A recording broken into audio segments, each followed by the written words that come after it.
Então, vamos falar agora dos nados, né? E aí, no finalzinho, eu vou falar um pouco da prática, né? Da prática supervisionada, ali como acontece com alguns vídeos, para a gente, né, evoluir um pouco nisso.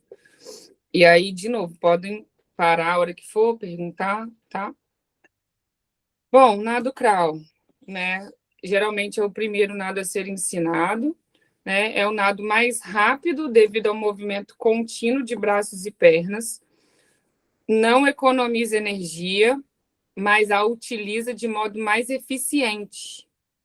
Então, é a essência da imagem da natação, né? Nado crawl, a gente, até quando você vai pegar figurinha, assim, você vê aqui da pós, ó, a logo da pós é o nado crawl, né? A gente, quando às vezes a gente vê pessoas com tatuagem, a própria logo de alguns outros lugares é o nadador com o braço assim, né?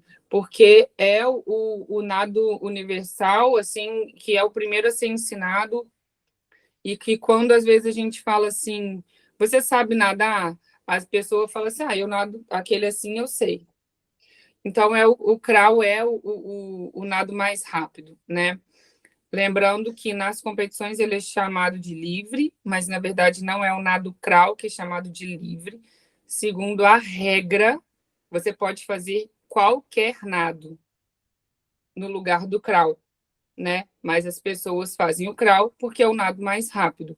Mas o nado livre é porque você pode fazer qualquer nado, e aí a competição é chamada de nado livre, mas as pessoas consideram já automaticamente, porque todo mundo faz crawl, que o nado livre é crawl. Mas já aconteceu, assim, em competições de menor nível é mais comum, mas em altíssimo nível não, mas já aconteceu da pessoa nadar, por exemplo, 50 livre de borboleta, porque ela precisa, ela às vezes é mais rápida do que de crawl. A pessoa, mas o crawl é mais rápido do que o borboleta, tá? Em essência. E aí é o que eu acabei de dizer, né? O regulamento das competições permite aos nadadores escolherem livremente esse estilo para determinadas provas, mas o crawl é sempre escolhido por ser o mais rápido e o trabalho combinado de braços e pernas produzem uma propulsão constante. É por isso que ele é o mais rápido, tá? Você tem uma perna com propulsão constante e você tem braçadas que elas não são alternadas em 180 graus, como costas, né? Depois a gente vai falar do costas, mas toda vez que o braço está na água, ele tem propulsão. Então a gente nada propulsão, propulsão, propulsão, propulsão, propulsão, propulsão.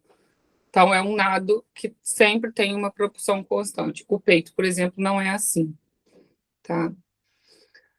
E aí o corpo do nadador encontra-se em decúbito ventral, na superfície da água, com a cabeça mais alta que o quadril, né? Então, levemente mais alto que o quadril. Antigamente, nós dizíamos para o nadador manter a água na altura que dá a testa, no meio da testa, na altura que dá a touca. Hoje já se sabe que manter a água aqui no couro cabeludo é uma técnica mais eficiente, tá? De menor arrasto do que se você colocar água aqui na testa.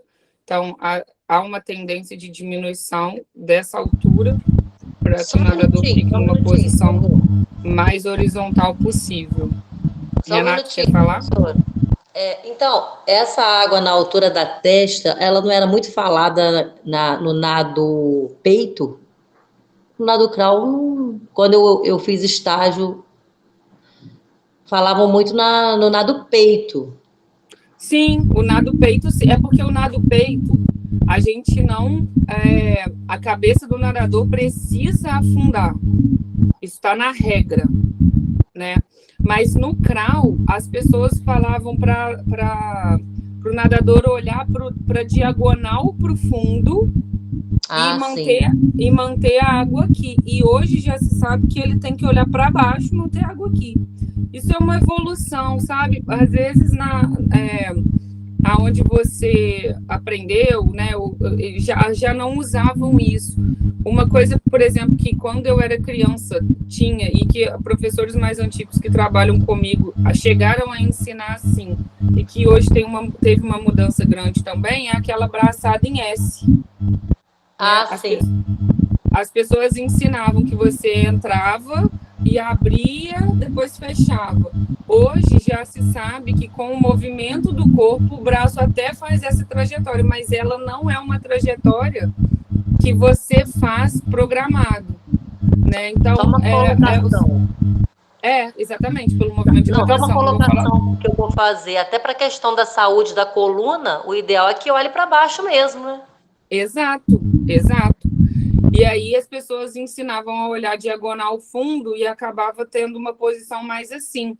E aí os estudos de biomecânica já vieram trazer que a posição assim não é mais hidrodinâmica do que assim.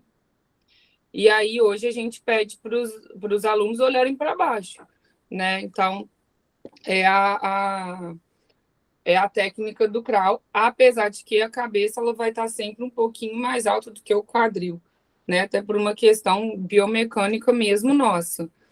E aí a gente precisa iniciar essa aprendizagem só depois de uma boa adaptação ao meio líquido, né? O meio aquático.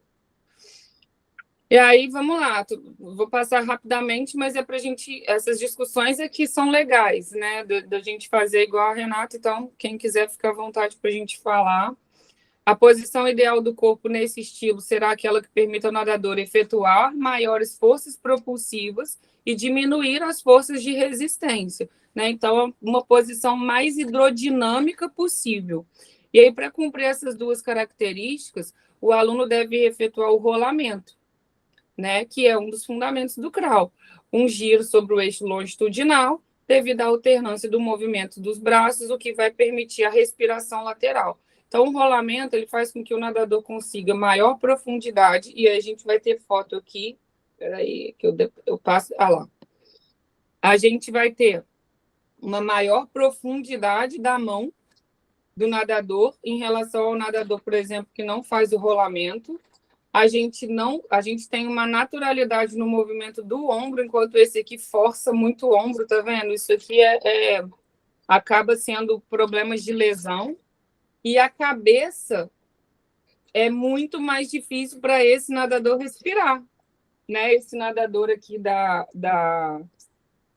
parte preta, para ele respirar, ele não consegue, da parte vermelha, ele não consegue virar como esse do desenho da parte preta, né? Porque o movimento de rolamento ele vem para ser natural. Vou voltar, depois a gente volta aqui.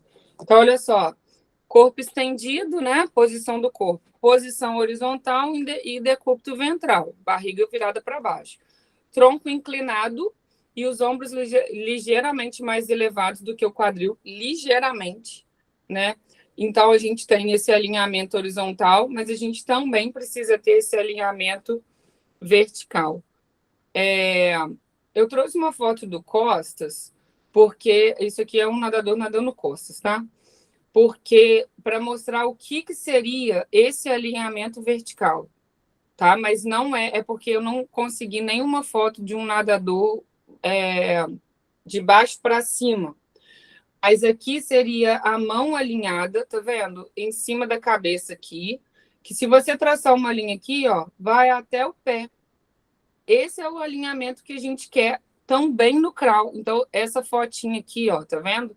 De livro, que é um desenho. Ó, a mão entrou, ela está alinhada com a cabeça, que está alinhada com o quadril, que está alinhada com o movimento dos pés. E aí, no costas, isso se repete, por isso que eu trouxe a foto do costas, mas a ideia é a mesma, tá? Do crawl e do costas, desse alinhamento. E aí o rolamento ele facilita a propulsão, né, por uma série de razões. Então, olha só, isso aqui eu tirei desse livro, né, do Gonzalez, então facilita uma melhor recuperação com cotovelo e ombros altos. Então, olha como esse nadador está respirando, o da linha preta. Olha aqui, o ombro está aqui alinhado com o cotovelo. Se ele não tivesse esse alinhamento, do ombro com o cotovelo e fosse nessa linha vermelha, é isso que esse livro quer dizer, né? Ele não ia conseguir respirar. Ele ia ter uma dificuldade enorme de manter o ombro mais alto, né?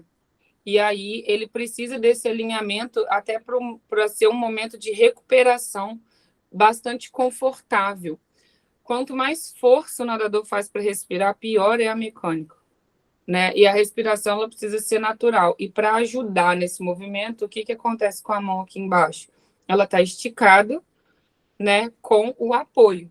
Quando a gente perde o apoio, quando você vai respirar e perde o apoio, naturalmente a sua cabeça cai. Aí acabou o momento da respiração. Então é muito importante que ele mantenha um alinhamento ombro-cotovelo, para manter um cotovelo alto, mais alto do que a mão, porque um erro muito comum no crawl é o nadador alinhar cotovelo e mão, e aí ele entra, fica com aquele nado assim, ó, entrando com o cotovelo, batendo na água.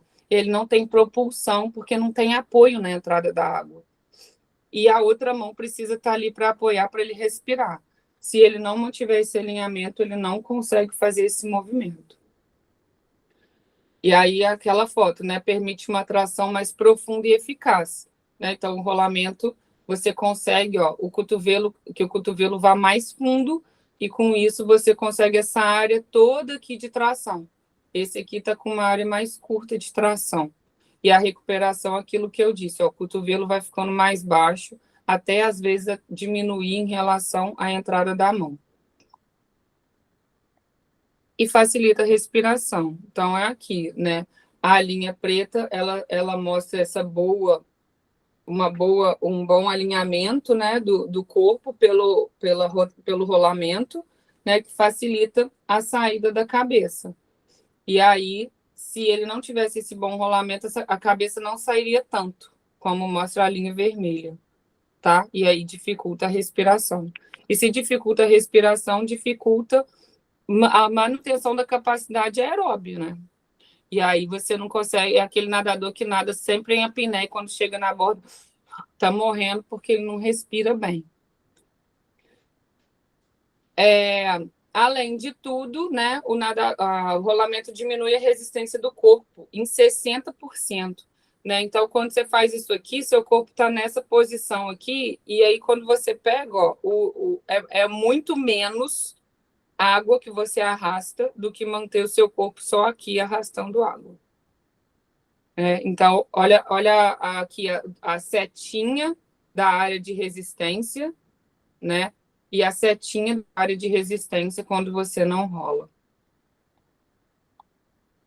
As pernadas, né, no crawl, correspondem a 10 a 15% da propulsão do nado. É a pernada que tem menos propulsão de todas, mas é a que é responsável pelo equilíbrio. A pernada do crawl estabiliza o quadril, né? Então, quando às vezes a pessoa que não tem uma boa pernada que estabiliza, ela nada com o quadril assim, ó. Ela meio que ela perde esse alinhamento horizontal que eu mostrei para vocês, né? E o movimento de perna, então, é o movimento alternado e realizado na vertical. E aí, só para lembrar, né? A pernada tem duas fases, uma ascendente, que seria a recuperação, quando a perna sobe estendida e ela flexiona no final para descer e ser a fase propulsiva, né? Que é a descendente. Então, a perna desce estendendo, que é como se fosse o chute. Quando eu começo a ensinar pernada, eu começo muito com o aluno em pé e eu peço para ele andar para trás, chutando a água, em pé. Ele vai chutar a água, finge que tem uma bola na sua frente, você vai chutar, porque ele faz esse movimento do chute e já sente como que é o pé passando na água. É exatamente o movimento da pernada, só que na vertical, na horizontal, né? Ele está na vertical, ele vai para a horizontal. Então, a perna, como corresponde a 10 a 15%, a braçada corresponde a 85 a 90% da propulsão do nado. E os movimentos são alternados, né, com grande amplitude em relação a outros nados. E, didaticamente, a gente divide as fases da braçada em fase aérea e fase aquática. Tá? A fase aérea é sempre recuperativa. E aí a gente tem a fase de ataque. Então, recuperou, ataca para poder começar de novo a fase propulsiva. Na fase aquática, vou falar assim, não vou dividir cada autor divide de uma forma, mas isso aqui é o importante da gente saber, independente da nomenclatura usada, tá? Então, a gente tem a entrada da mão, né? Então, se for pelas fotinhas, você entra a mão, aí você tem o deslize. Olha aqui, ele entrou a mão no 1, olha como que já está o corpo do nadador no 3 e no 4, né? E aí, ali no 4, ele tem. Olha a mão como muda no 5, porque ele tem o agarre. No agarre é onde ele vai se apoiar na água, e aqui a sensibilidade palmatar é extremamente importante, para começar a fase 6, que é a atração, né? Da foto 6. A atração, que seria a puxada. Então, ele vem fazendo aqui no 7, 8 e 9 a puxada, e aí ele começa o empurrão. Então, ele puxa até mais ou menos o meio, quando começa a passar da metade do corpo, que ele já está empurrando. Então, ele empurra aqui no 10, no 11, e no 11 ele já está no início da finalização, que é onde você finaliza a braçada, aqui no 12, para tirar de novo o braço da água e voltar novamente para a entrada, que vai para o deslize, agarre, tração, empurrão e finalização. Né? Então, só um lembrete das fases da braçada, mas essa foto é bem legal, porque essa sequência de fotos, né? Porque a gente vê aqui, olha só, olha como o nadador entra com a mão na 1 e na 3, olha como ele estica o corpo. Né? Isso aqui é um nado crawl com muita eficiência de utilização da braçada, né? É bem interessante a gente ver dessa forma. E aí, aqui, só para lembrar, né, que esse movimento de S não somos nós que fazemos, mas é a nossa mão percorre esse movimento. E não é a gente que faz o S.